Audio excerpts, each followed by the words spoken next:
नमस्कार, मैं स्वाति। स्वागत है आप सभी का माइंडफुल एक्सप्लोजन के प्लेटफॉर्म पर।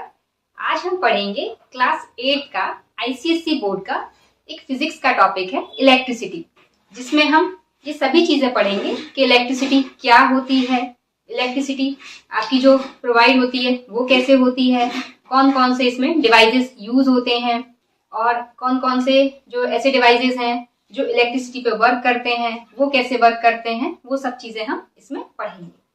चलिए तो फिर स्टार्ट करते हैं। अगर आपको कोई भी डाउट हो तो आप उससे कमेंट सेक्शन में पूछ सकते हैं। आइए, हमारा टॉपिक है इलेक्ट्रिसिटी। अब इलेक्ट्रिसिटी को समझने से पहले हमें कुछ टर्म्स को समझना पड़ेगा, क्योंकि इलेक्ट्रिसिटी प्रोवाइड करने के लिए सर्किट का बनना जरूरी है और सर्किट जिन जिन चीजों से मिलकर बना होगा तो उन टर्म्स को पहले हमें समझना पड़ेगा, जिसमें सबसे पहला जो है हमारा वो है इलेक्ट्रिक करंट। अब इलेक्ट्रिक करंट क्या होता है? जो आपके इलेक्ट्रॉन्स या इलेक्ट्रिकल चार्ज जो है वो फ्लो हो रहा है एक आपके सर्किट में किसी पर्टिकुलर टाइम में, ठीक है। तो यानी कि किसी पर्टिकुलर टाइम में जो इलेक्ट्रिकल चार्ज फ्लो हो रहा है उस सर्किट के अंदर, उसे हम क्या कहते हैं? इलेक्ट्रिक करंट, ठीक है। और अब इसकी जो एसआई यूनिट है, या फिर हम कहें इसको किस में मेजर करते हैं, तो इसे करते हैं एम्पियर में मेजर, और इसका सिंबल होता है कैपिटल ए। इसका जो नाम है एक साइंटिस्ट के नाम पर रखा था, जिनका नाम है एंड्रे मैरी एम्पियर, ठीक है। अब ये जो आप देख रहे हो, ये जो करंट फ्लो हो रहा है, करंट यानी कि इलेक्ट्रॉन्स जब मूव करेंगे तभी करंट फ्लो होगा। अब ये जो करंट का फ्लो है वो कहाँ से होता है?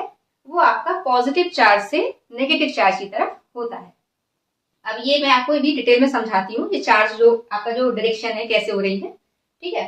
तो देखिए, अब ये जो आपका डायरेक्शन है उसमें जैसे सबसे स्मॉलेस्ट जो आपकी जो बेसिक डिवाइस होती है वो होती है शेल, ठीक है। शेल क्या है? ये देखो, ये इसको हम शेल बोलते हैं, जिसका ये जो आप देख रहे हो, ये जो बड़ी वाली लाइन दिख रही है आपको, ये है आपका पॉजिटिव टर्मिनल, और ये जो स्मॉल वाली लाइन है ये है आपका नेगेटिव टर्मिनल। और करंट कैसे फ्लो होगा आपका? पॉजिटिव से नेगेटिव की तरफ, तो यानी इस साइड, ठीक है। अब अगर इन सेल्स को हम मिला दें, बहुत सारे सेल्स को, तो क्या बन जाएगा? तो बन जाएगा बैटरी। देखिए, जैसे मैंने इसी को आगे बहुत सारे शेल्स को मिला दिया, तो अब हम इसे क्या कहेंगे? बैटरी, ठीक है। जब एक था तो उसे शेल, और जब एक से ज्यादा है तब हम उसे क्या कहेंगे? बैटरी। और देख रहे हो आप कि जब एक शेल में दूसरा शेल जब कनेक्ट किया है, तो देखो इसका नेगेटिव टर्मिनल था, तो जब दूसरे वाले शेल से जब ये अटैच होगा तो उसका पॉजिटिव टर्मिनल, ठीक है। तो मतलब ये जो टर्मिनल्स हैं, पहले वाले शेल का जो टर्मिनल होगा उसका अपोजिट जो टर्मिनल होगा वो सेकंड शेल का उसमें कनेक्ट किया जाएगा। तो इसे हम क्या कहेंगे? Electric current. और ये आपको शेल भी समझ में आ गया, बैटरी भी समझ में आ गई, और मैंने आपको इलेक्ट्रिक करंट का जो फ्लो है वो भी मैंने आपको बता दिया कि कैसे होगा, पॉजिटिव टर्मिनल से लेके और कहां तक? नेगेटिव टर्मिनल की तरफ जाएगा। अब इसमें जो आपकी करंट फ्लो हो रही है उसको मेजर करने के लिए एक डिवाइस का यूज किया जाता है, जिसको हम क्या कहते हैं? अमीटर, ठीक है। तो अमीटर क्या है? करंट मेजरिंग डिवाइस हो गया आपका। अब इसके बाद आपका सेकेंड टर्म आता है इलेक्ट्रिक पोटेंशियल डिफरेंस। आपको जो इलेक्ट्रिक करंट है वो क्लियर हो गया। अब हम सेकेंड टर्म देख रहे हैं, इलेक्ट्रिक पोटेंशियल डिफरेंस।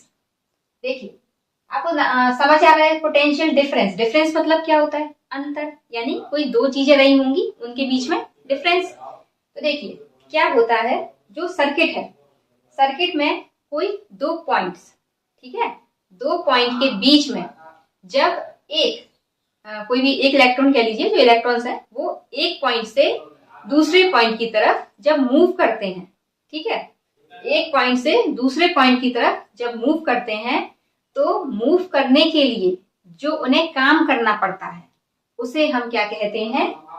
आपका इलेक्ट्रिक पोटेंशियल डिफरेंस। समझ में आया? ठीक है। तो क्या है, जब आपने उसमें चार्ज फ्लो किया, इलेक्ट्रिक चार्ज फ्लो करने पर जो उनमें इलेक्ट्रॉन ने क्या किया, एक पॉइंट से दूसरे पॉइंट जाने के लिए जो काम किया यानी वर्क डन W, ठीक है।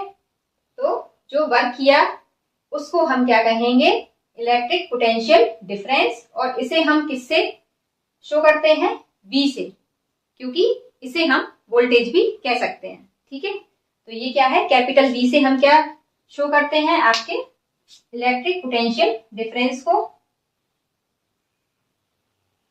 और करंट को हम किससे शो करते थे, कैपिटल I से, ठीक है। तो I इक्वल्स टू क्या था, Q अपॉन ये T, ठीक है। अब ये जो आपका इलेक्ट्रिक पोटेंशियल डिफरेंस है, अभी मैंने आपको बताया कि इसको हम क्या कह सकते हैं, वोल्टेज भी कह सकते हैं, और इसकी ऐसा यूनिट क्या होती है, वोल्ट, ठीक है। और ये जो वोल्ट है ये भी एक साइंटिस्ट के नाम पर रखा गया, इसका नाम भी, उनका नाम क्या है, अलेजेंड्रो बोल्ट, ठीक है। और ये जो अलेजेंड्रो बोल्ट थे, इन्होंने ही क्या किया था, who devised first electric cell, ठीक है। अब ये जो आप देख रहे हो, ये जो वोल्टेज है, इसको मेजर करने के लिए भी एक डिवाइस यूज करते हैं, तो उस डिवाइस का नाम क्या है, वोल्टामीटर, ठीक है। एम्पियर में हम क्या मेजर करते थे, करंट को, और जो डिवाइस यूज करते थे करंट को मेजर करने के लिए, वो डिवाइस क्या था, अमीटर। वहीं वोल्टेज को मेजर करने के लिए हम क्या यूज करते हैं, ऐसा यूनिट उसकी वोल्ट है, और अगर हम डिवाइस की बात करें तो वो क्या है, वोल्टमीटर है, ठीक है। अब इसमें भी सेम वही है कि जो आपका वोल्टेज जो आपका फ्लो होगा, तो वो कैसे, हाई पोटेंशियल यानी कि पॉजिटिव जो टर्मिनल है वो, तो हाई पोटेंशियल से लोअर पोटेंशियल की तरफ जाएगा, ठीक है, क्या, वोल्टेज। तो ये आपके दो टर्म अच्छे से आपको समझ में आ गए होंगे, इलेक्ट्रिक करंट और दूसरा है आपका इलेक्ट्रिक पोटेंशियल डिफरेंस। अब थर्ड टर्म है आपका रेजिस्टेंस एंड रजिस्टर। तो देखिए, अब ये रेजिस्टेंस क्या होता है कि अगर आपका कोई कंडक्टर है, तो कंडक्टर है तो उसमें क्या होगा, आपकी इलेक्ट्रिसिटी प्रोवाइड होगी, और जब इलेक्ट्रिसिटी प्रोवाइड होती है तो क्या होता है, उसमें बहुत सारे इलेक्ट्रॉन्स होते हैं, और जब बहुत सारे इलेक्ट्रॉन्स होते हैं एक ही डायरेक्शन में जब जा रहे होते हैं, तो उनमें आपस में क्या होता है, कोलाइजन देखने को मिलता है, यानी आपस में टकराएंगे। और जब वो टकराते हैं तो क्या होता है कि जो इलेक्ट्रॉन्स का फ्लो था वो कुछ कम हो जाता है, और जब इलेक्ट्रॉन्स का फ्लो कुछ कम होगा तो क्या होगा, उसमें जो इलेक्ट्रिसिटी यानी जो करंट है वो भी कम हो जाएगी, है ना। तो जब इलेक्ट्रिसिटी आपकी जो या करंट है वो जब कम हो जाती है, तो ये जो कम कर कौन रहा है, किस वजह से हो रही है, तो वो क्यों कम हो रही, क्योंकि जो आपके इलेक्ट्रॉन्स थे वो आपस में टकरा रहे थे। तो जो टकराने की वजह से, मतलब यानी कोई भी ऐसी चीज जिसके वजह से जो इलेक्ट्रिक जो आपका करंट है वो पूरी तरीके से फ्लो नहीं हो पा रहा हो, यानी कि आप उसको कह सकते हो ऑब्स्टेकल, ठीक है। तो ऑब्स्टेकल को ही हम क्या कहेंगे, रेजिस्टेंस। इसको हम कह सकते हैं obstacle to the current given by the conductor, ठीक है। तो रेजिस्टेंस क्या हो गया आपका, कोई भी ऐसा ऑब्स्टेकल जो भी करंट की फ्लो में क्या कर रहा है, बाधा उत्पन्न करेगा, उसे हम क्या कहेंगे, रेजिस्टेंस कहेंगे, ठीक है। अब दूसरा है आपका रजिस्टर। रजिस्टर क्या होता है, आप सिंपल से समझ लीजिए, जैसे कोई वायर है, उसमें से अगर करंट फ्लो हो रहा है, तो जो करंट फ्लो हो रहा है अगर वो सही से नहीं फ्लो होगा तो वो क्या कहलाएगा, आपका रेजिस्टेंस। और जो वायर है उसको हम क्या कहेंगे, रजिस्टर, ठीक है। अब ये रजिस्टर के कुछ एग्जांपल्स हैं आपके, जैसे CFC फ्लोरोसेंट बल्ब हो गया, इलेक्ट्रिक हीटर हो गया, गीजर हो गया, इलेक्ट्रिक मिक्सर हो गया, ग्राइंडर हो गया, ठीक है। ये सब क्या है, इसके एग्जांपल्स हैं।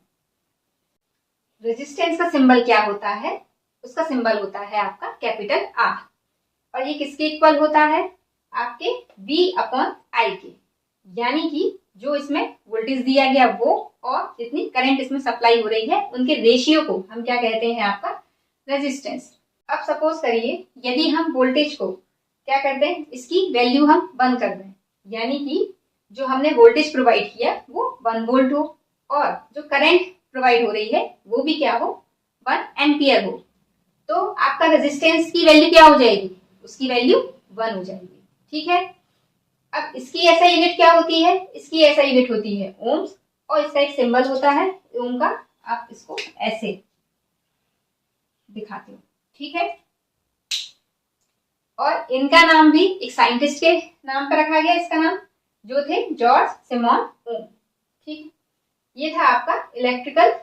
अब यही चीज अगर इलेक्ट्रिक सर्किट में प्रोवाइड होगी तो हम उसको क्या कह देंगे, इलेक्ट्रिक रेजिस्टेंस। ठीक है, तो ये आपके आज अपन ने कुछ टर्म्स देखे। आगे जो भी आपके टर्म्स हैं वो हम नेक्स्ट क्लास में उसको कवर करेंगे। अगर आपको वीडियो अच्छा लगा हो तो वीडियो को लाइक कर दें और चैनल को सब्सक्राइब कर लें और ज्यादा से ज्यादा लोगों को शेयर करें।